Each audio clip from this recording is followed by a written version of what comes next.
दूसरी कंपनी को छुपाया गया है, तो न्यायालय कैसे फैसला करे? न्यायालय में जब अधूरी चीजें सरकार का लोगों की आवाज उठाने के लिए जो महाधिवक्ता जिनको लाखों रुपए की सैलरियां दी जाती हैं, तनख्वाहें दी जाती हैं, सरकारी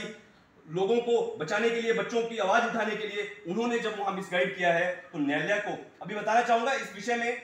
माननीय सर्वोच्च न्यायालय में एसएलपी जो है फाइल किया जा चुका है। समय रहते लिमिटेशन जो था, जब ये ऑर्डर हुआ था मई महीने का, 9 मई का ऑर्डर था, उसके बाद जो है माननीय सर्वोच्च न्यायालय में एसएलपी फाइल किया जा चुका है। लेकिन बड़ी हैरत की बात है कि छोटे छोटे बच्चे अपने स्कूल को बचाने के लिए न्याय की लड़ाई जो है वो लड़ रहे हैं। ना तो बच्चों के पास न्याय की लड़ाई को लड़ने के लिए न्यायालय में जाने के लिए कोई पैसा है, ना ही सत्ता से लड़ने के लिए जो सत्ताधारी, जो सत्ता के नशे में चूर हैं, जो बच्चों के स्कूल को तोड़ने पर इसलिए आमदा है ताकि वहां का एक ठेकेदार मुनाफा कमा सके, ठेकेदार का परिवार मुनाफा कमा सके। और मंडी की जो इंदिरा मार्केट है, उस इंदिरा मार्केट के 280 से अधिक दुकानदार और वहां पे कार्य करने वाले लगभग 2500 लोग वहां कार्य करते हैं, वो भूखे मर सके,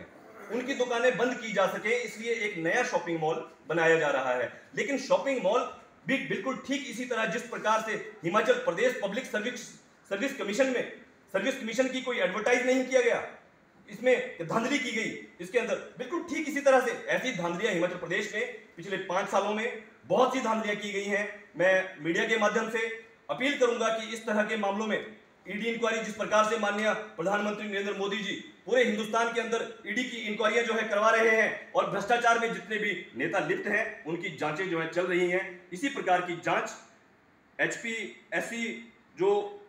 पब्लिक सर्विस कमीशन का जो मामला है और ये जो विजय सेन स्कूल और यू ब्लॉक को तोड़ने का जो मामला है, जमीन के हस्तांतरण का जो मामला है, एक बेशकीमती जमीन को जो है कौड़ियों के भाव वहां पे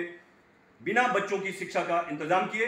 वो किस प्रकार से अगले 3-4 साल तक उसके अंदर कंस्ट्रक्शन चलेगा, ये पूरा एक अनैतिक कार्य है। हिमाचल प्रदेश के मुख्यमंत्री जयराम ठाकुर जी के कहने से, उनके हस्ताक्षरों से किया गया है। इसमें बच्चों की, गरीबों की या संविधान की या नियमों, कायदे कानूनों की कोई भी पालना जो है वो नहीं की गई है। हिमाचल प्रदेश का जो पूरा का पूरा मीडिया है उसके माध्यम से बच्चों की ये आवाज कि वहां पे अभी जो पिछले जब से एसएलपी बच्चों ने फाइल किया हुआ है सुप्रीम कोर्ट में, तब भी सरकार ना तो न्यायालय को मानती है, ना तो आदेशों को मानती है, और अगर कोई एसएलपी में गया है तो अभी तक वो बच्चों का इंतजार कर लेती सरकार। प्रिंसिपल सेक्रेटरी की जिम्मेवारी बनती है कि सरकार को बताएं कि बच्चे एसएलपी में गए हैं, वहां से जो भी डिसीजन होगा उसके बाद हम उसको बना लेते हैं। लेकिन जबरदस्ती वहां पे निर्माण कार्य जो है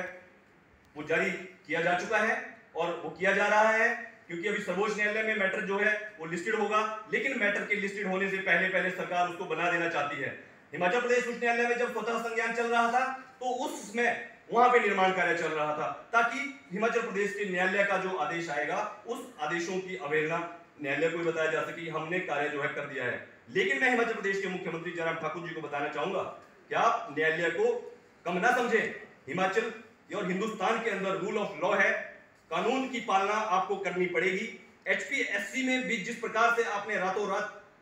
रात अपने फैसला वापस लिया, किस आधार पे लिया, किसके कहने से लिया, आप भलीभांति जानते हैं। जब कानून की अवहेलना होती है तो इसी प्रकार से रातों रात फैसले बदले जाते हैं, और जब माननीय सर्वोच्च न्यायालय का फैसला आएगा तो देश में रूल ऑफ लॉ है। और आप वहां पे शॉपिंग मॉल भी अगर बनाएंगे, जिस प्रकार से नोएडा के अंदर सर्वोच्च न्यायालय के आदेशों के बाद बिल्डिंगें गिराई गई, टावर्स गिराए गए, उसी प्रकार से आपका जो ड्रीम प्रोजेक्ट आपने देखा है कन्या स्कूल को तोड़ने का, उसको भी वहां पे गिराया जाएगा। लेकिन तब तक आपको रुकना चाहिए था अगर आप कानून में भरोसा करते, अगर आपको हिमाचल प्रदेश के लोगों से, गरीबों के बच्चों से प्यार होता और संविधान से आप प्यार करते। हिमाचल प्रदेश